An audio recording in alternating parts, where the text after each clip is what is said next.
All right, so being that Kyrie was teammates with LeBron James for several years, Stephen, I'm going to start with you here. Did he cross the line with these comments? Well, I felt he did, and I'm pretty disappointed with him because here's the deal.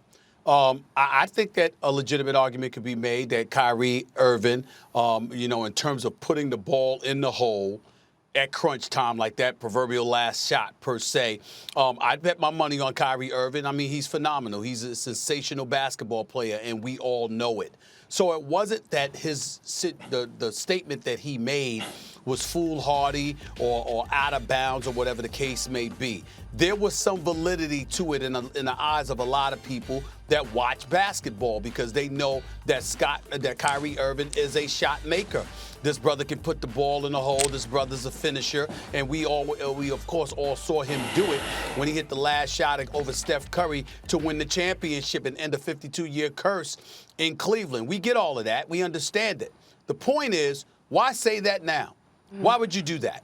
I mean, the fact is that you're home watching the finals while LeBron James is in the finals. And don't give us some crap about how it must be about, why does it have to be two brothers going up against one another? First of all, it's you. Nobody did that. You did that. Secondly, who else would we think about?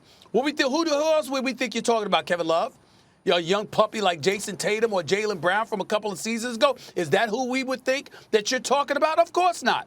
Of course everybody's going to assume that you're talking about LeBron James, especially when you're talking to Kevin Durant, one of the greatest scorers we have ever seen in NBA history. The assumption is going to be automatic.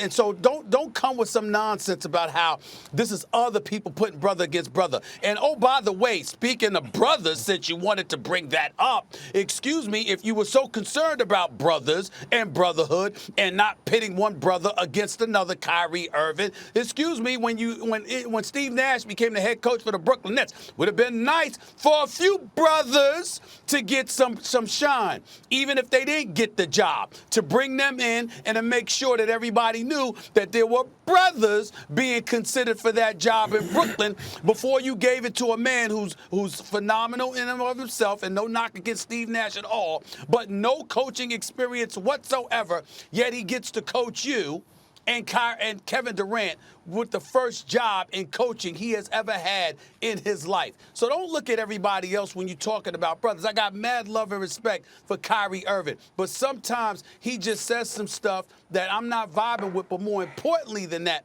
don't point the finger. Man up. Man up. Don't point the finger at anybody else. This is you. You made that statement, and there's only one person to look at when it comes to this. There's only one person that you were alluding to. That's LeBron James. Oh. Stop the nonsense. Everybody knows it. Everybody knows it. You know it. You knew exactly what you were saying. You knew how it would be taken. And oh, by the way, if KD and everybody else is listening, don't get mad at anybody. Don't get mad at anybody because we all know. I think the podcast is going to be straight fire. I'll listen to it any chance I get. Hell, I'll come on it as a guest if Kyrie and KD wants me to come on. It doesn't bother me at all. But in the end, own what you say, and that's what Kyrie Irving needs to do here. Own what you say. You were talking about LeBron, damn it, and even though you might not be wrong, this wasn't the time to say it. Not when you're behind his home watching, clearly in need of a haircut, by the way, and you got a situation with LeBron James, and he's about to win his fourth finals. We know exactly who you were talking about. Well, actually, he was wrong. And, of course, he was talking about LeBron James and everyone else. He didn't say this guy or that guy. And you don't have to talk about brothers either because you didn't include Kevin Love and Gordon Hayward and whoever else you want there.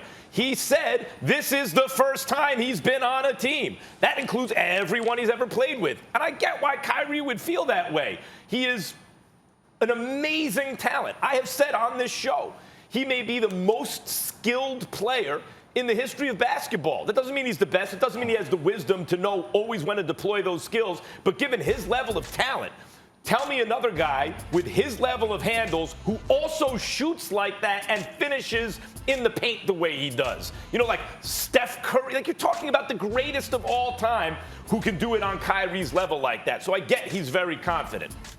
But as usual, when he's opening his mouth, usually he's talking crazy. Like, what? Like, this is crazy talk. And it goes along with what you said about the head coach. Stephen A. apparently doesn't think he has a head coach. We'll talk about that later. And I get the fact that you're on a podcast, you're talking, if you talk for a while, any of us, even in our professional lives, if you talk for a while and you take something out of context, you can scrutinize it and criticize it, and that happens to Kyrie a lot too. But that's not even what this is about. Let's look at the facts for a second, right? Kyrie's talking about, hey, now that I'm on your team, KD, if you take the last shot, I'm not going to feel any kind of way about that, because even if you miss it, I got to live with that. You're as good as me at doing that. Okay, wait a minute. How about LeBron James? Kirk Goldsberry, ESPN's very own Kirk Goldsberry, go get Sprawl Ball if you haven't already, by the way, had this. So clutch time, right? Crunch time. In the regular season and playoffs during the 3 years that LeBron and Kyrie were together in Cleveland. What happened in those moments, and how is that defined? Under 5 minutes, score within 5. Okay? I think that's a pretty good, it's broad, but it's a pretty good definition. In those kind of situations, what are they doing? Well, LeBron took almost 100 more shots than Kyrie, 305 to 210. LeBron from the field hit 42%.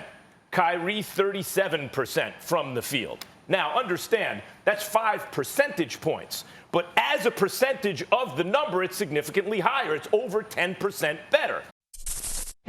Thanks for watching ESPN on YouTube. For live streaming sports and premium content, subscribe to ESPN+.